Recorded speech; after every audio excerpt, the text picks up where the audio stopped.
மாயவருடைய சக்கரமோ படபட என்றுதான் வருகையா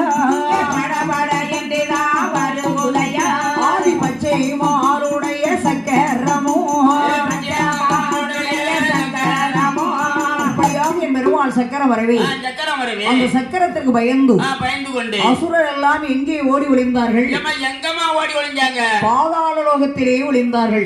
பூமிக்கு பாதாள லோகத்திலே ஒளிஞ்சிட்டாங்க. அந்த பாதாள லோகத்தில் பர்பாசுரனும் பாதாளவள்ளி என்று சொல்லக்கூடிய ராட்சதையாலும் துந்தமி என்று சொல்லக்கூடிய ராட்சதையாலும் பாதாளத்திலே ஒளிந்திருக்கின்ற பொழுது சக்கரத்தை பார்த்து ரத்த கண்ணீர் வணங்க கையெடுத்து வணங்க சக்கரமானது கும்பிட்ட கையை தரிக்க கூடாது என்று யோசித்துக் கொண்டு ஏ பெண்ணே என்னுடைய மகிமையினால் உனக்கு ஒரு ஆண் குழந்தை பிறக்கும். ராமச்சந்திரனுடைய மகிமையினால் உனக்கு ஒரு ஆம்பளை பிள்ளை பிறக்கும். அப்படியப்பா அண்ணனுடைய ராமச்சந்திரனுடைய துறவாமத்தை பெற்ற